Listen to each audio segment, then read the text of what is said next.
नमस्कार, next 9 news देख रहे हैं आप। आपके साथ मैं हूं किरण यादव। भारतीय जनता पार्टी ने बीते कुछ दिन पहले अपने संसदीय बोर्ड में और चुनाव समिति में सबसे बड़ा फेरबदल किया है। बहुत बड़ा फेरबदल किया है और इस फेरबदल में 2 मंत्री शामिल है, जिसके बाद जिन नामों ने सबको चौंका दिया है। ये नाम है केंद्रीय मंत्री नितिन गडकरी का और मध्य प्रदेश के मुख्यमंत्री शिवराज सिंह चौहान का। और भारतीय जनता पार्टी की सबसे पावरफुल बॉडी में आती है ये दोनों समितियां, यानी कि संसदीय बोर्ड और चुनाव समिति। आज हम चर्चा करेंगे इसी पर। तो मेरे साथ मेरे सहयोगी दीपक हमारे साथ जुड़े हुए हैं। दीपक, बहुत बहुत स्वागत है आपका। दीपक, नितिन गडकरी का नाम संसदीय बोर्ड से हटा दिया है, तो भारतीय जनता पार्टी क्या संदेश देना चाहती है? देखिए, सबसे पहली बात यहाँ पर ये समझने की आवश्यकता है कि जो बीजेपी है इस समय आखिर किस विचारधारा के साथ चलना पसंद करे, क्योंकि देश भर में जितनी विपक्षी पार्टियां हैं इस समय बीजेपी यानी केंद्र सरकार पर यह आरोप लगा रही है कि वो जांच एजेंसियों का गलत दुरुपयोग कर रहे हैं। तो वो आरोप यहाँ पर लाजमी बनते हैं, क्योंकि लगातार विपक्षों पर ही जांच हो रही है सीबीआई और ईडीआई की। किसी और बीजेपी के मंत्री के घर तक ये सीबीआई की जांच की आंच नहीं पहुंची। ये बहुत बड़ा सवाल है। लेकिन इस बीच जो बड़ा कैबिनेट गठन को लेकर ऐलान किया, ये अपने आप में दिलचस्प है। क्यों? क्योंकि अभी राष्ट्रपति चुनाव जो हुए वो जीतती नजर आई। यहाँ पर एनडीए का जो एक कह सकते प्रबल दावेदार था यहाँ पर जगदीप धनखड़, जो उपराष्ट्रपति पद के लिए थे, और राष्ट्रपति पद के लिए द्रौपदी मुर्मू, दोनों की ही जीत हुई। दोनों ही में कह सकते हैं कि एजेंडे अलग थे। एक तरफ द्रौपदी मुर्मू की जीत के लिए आदिवासी चेहरा, महिला और काफी कुछ सहानुभूति के साथ चीजें रखी गई थी। लेकिन जगदीप धनखड़ के सामने जो अपोजिशन में थी मार्गरेट अल्वा, वहां पर ये सारी बातें लागू नहीं होने दी भारतीय जनता पार्टी यानी एनडीए का जो एक चलता है गठबंधन उसने। अब ये सारी बात यहाँ तक सीमित है कि चुनाव जीते, सब कुछ सही चल रहा है। अभी राज्यसभा चुनाव हुए थे देश भर में, वहां पर भी जीत मिली थी। एमएलसी चुनाव हो रहे हैं अलग अलग राज्यों में, वहां पर भी जीत मिली है। और जो लोकसभा उपचुनाव अभी यूपी में हुए थे वहां पर भी जीत मिली।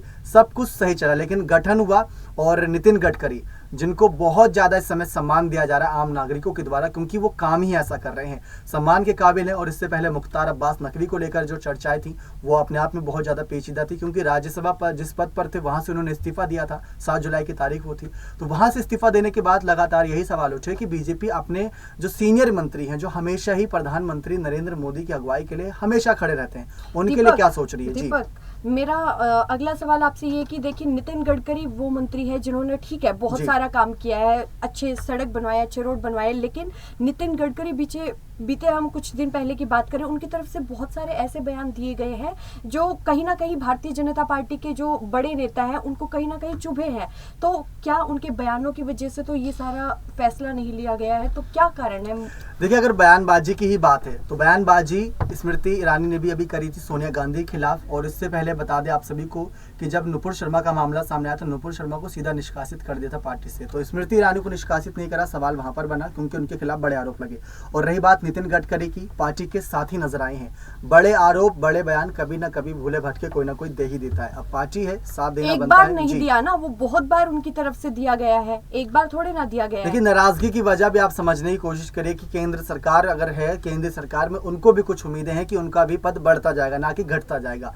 जिस पद पर थे उस पद पर बार बार अगर नियुक्ति हो रही है तो हर किसी को बात चुभती है। जैसे देवेंद्र फडणवीस थे, उनको डिप्टी सीएम पद दिया गया, सीएम पद ना देते हुए महाराष्ट्र की जो सत्ता परिवर्तन हुई उनको बात चुभी। लेकिन जो शर्तें उनके सामने रखी गई थी, जैसे कि मान लीजिए अभी डिप्टी सीएम पद पर बैठे, कुछ गृह जो बड़े विभाग हैं महाराष्ट्र के वो भी मिले। और अब यहाँ पर जो बड़ी कैबिनेट का गठन हुआ है, जो चुनाव समिति बनी है, उस 15 बड़े धुरंधर नामों में देवेंद्र फडणवीस का भी नाम है। उस नाम की अगर शुरुआत करें उस लिस्ट की, तो लिस्ट में सबसे ऊपर कह सकते हैं अध्यक्ष के तौर पर जेपी नड्डा देखने को मिल रहे हैं, अमित शाह हैं, नरेंद्र मोदी हैं, राजनाथ सिंह हैं। ऐसे कई बड़े नाम हैं दिग्गज जो पूरे देश भर में सभी की जुबान पर रहते हैं। उसी में नितिन गडकरी। तो अब ऐसे में क्या नितिन गडकरी को अब अपनी उल्टी गिनती शुरू कर देनी चाहिए क्या? देखिए, उल्टी गिनती की वजह तब बनेगी जब यहाँ पर जिस पद पर अभी केंद्रीय पद पर है, केंद्रीय पद से इतनी आसानी से इस्तीफा देने से रहे। और अभी जो शासन चलेगा, मतलब जो सत्ता चलेगी 2024 तक सरकार चलेगी लोकसभा चुनाव की, उसके बाद जो कैबिनेट एक अलग बन सकती है, जो मंत्री परिषदों की तैयार होती है प्रधानमंत्री की, वहां पर से देखना दिलचस्प होगा कि वहां उनकी क्या भूमिका रहती है। क्योंकि मुख्तार अब्बास नकवी की बात करें, राज्यसभा के जिस पद पर थे वहां से उनकी विदाई हुई, उसके बाद उनकी वापसी को बहुत ज्यादा कयास लगाया गया कि उनको कहीं ना कहीं पश्चिम बंगाल का गवर्नर बनाया जाएगा। जिस पद पर पहले जगदीप धनखड़ हुआ करते थे वो पद खाली हुआ। अब नितिन गडकरी को भी क्या किसी के पद खाली होने का इंतजार करना पड़ेगा? ये सोचने वाली बात है। तो अब आपको क्या लगता है कि भारतीय जनता पार्टी की तरफ से इतना बड़ा फैसला लिया गया है, तो भारतीय जनता पार्टी को इससे फायदा होगा या फिर नुकसान होगा? देखिए, भारतीय जनता पार्टी हमेशा नए नए चेहरों को आजमाती आई। जो गलती कांग्रेस करती आई, जो गलती बाकी राजनीतिक पार्टियां करती आई, जैसे सपा पार्टी की बात कर ले या फिर बिहार में बात कर ले जेडीयू या आरजेडी की, लगातार चेहरे रिपीट करना, वहां पर मात खा जाते हैं। अब अगर आप देखें कांग्रेस क्यों मात खाती है, गांधी परिवार के गिने चुने 2-3 चेहरों को आजमाती है, जिसमें सोनिया गांधी, राहुल गांधी, प्रियंका गांधी है। लेकिन अगर गांधी परिवार अपने ही परिवार से हटकर किसी और का नाम आगे बढ़ाती, जैसे राजस्थान में अशोक गहलोत हैं, जो गांधी परिवार के नहीं, समर्थन करते हैं लेकिन अलग चर्चाओं का विषय रहते हैं, इसीलिए जनता उन्हें पसंद करती है।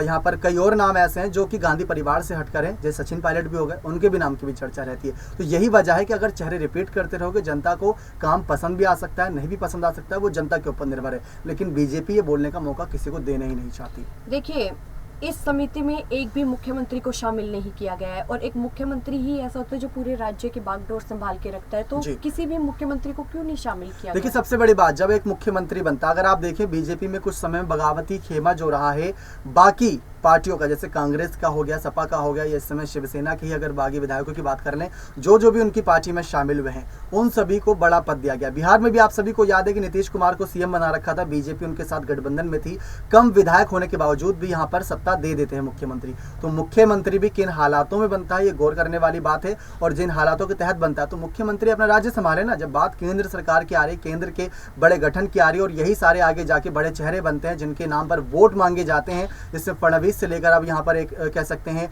नरेंद्र मोदी हैं, और अमित शाह हैं, और साथ ही साथ जेपी नड्डा हैं। तो इन तमाम चेहरों को तब आजमाया जाएगा। उप मुख्यमंत्री पद कह सकते हैं देवेंद्र फडणवीस को दिया गया, शर्तें भी रखी गई, मुख्यमंत्री को उसने नहीं लाया गया। लेकिन अगर आप मुख्यमंत्री की बात करें तो कुछ पूर्व जो मुख्यमंत्री रह चुके अपने अपने राज्य से, उनको जगह दी गई है। ऐसी बात नहीं है, क्योंकि हर किसी को सोच समझकर, जो बीजेपी है जिसमें चालाकियां कहते हैं कि भरी पड़ी है, पूरी तरीके से चाणक्य नीति है अमित शाह और नरेंद्र मोदी के अंदर, वो दिखाते नजर आते हैं, समय समय पर अपने आप को साबित करते हैं।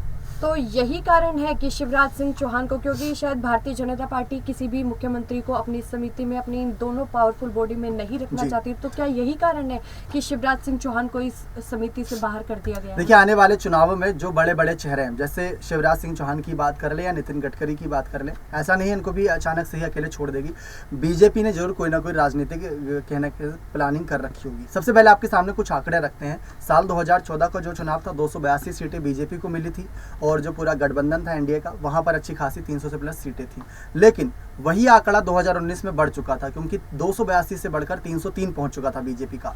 अब आंकड़े बढ़ ही रहे हैं, लेकिन इसके बावजूद भी कैबिनेट में परिवर्तन हो रहा है, यानी कि साफ है कि भारतीय जनता पार्टी इस समय कोई रिस्क नहीं लेना चाहती। इसीलिए अलग अलग चेहरों को, जो चेहरे बहुत बड़े हैं, अपने अपने राज्य से कुछ बड़ी अहमियत रखते हैं, उनको आजमाया जा रहा है। और कहा यह भी जा रहा है कि आने वाले पीएम जो इलेक्शन यानी लोकसभा चुनाव होंगे, वो महाराष्ट्र से ही कोई बड़ा नाम भी हो सकता है। इसीलिए शायद देवेंद्र फडणवीस को आगे किया गया, और नितिन गडकरी और शिवराज सिंह जैसे बड़े नामों को पीछे किया गया। क्योंकि ज्योतिरादित्य सिंधिया की बात करें, उनका भी कद बढ़ता जा रहा है, इधर से देवेंद्र फडणवीस का कद बढ़ रहा है, उधर से बात करें एकनाथ शिंदे को अचानक से मुख्यमंत्री बनाया। नितिन गडकरी का कद कम करने की क्यों कोशिश कर रही है भारतीय जनता पार्टी? भारतीय जनता पार्टी की हमने जैसे आपको बताया, राय एक रहती है कि हर चेहरे को एक मौका जरूर दिया जाए। नितिन गडकरी ने अपने आप को साबित करा, जब तक कैबिनेट में थे तब तक अपने आप को साबित करा, और यही बात मुख्तार अब्बास नकवी से जानने की जब कोशिश की जाती है लगातार, जो नितिन गडकरी के मन में भी रहती होगी कि बीजेपी ने उनसे कोई पद, मतलब कोई आगे क्यों नहीं बढ़ाया, तो मुख्तार अब्बास नकवी ये कहते हैं कि भारतीय जनता पार्टी का नेतृत्व तो बहुत सही है,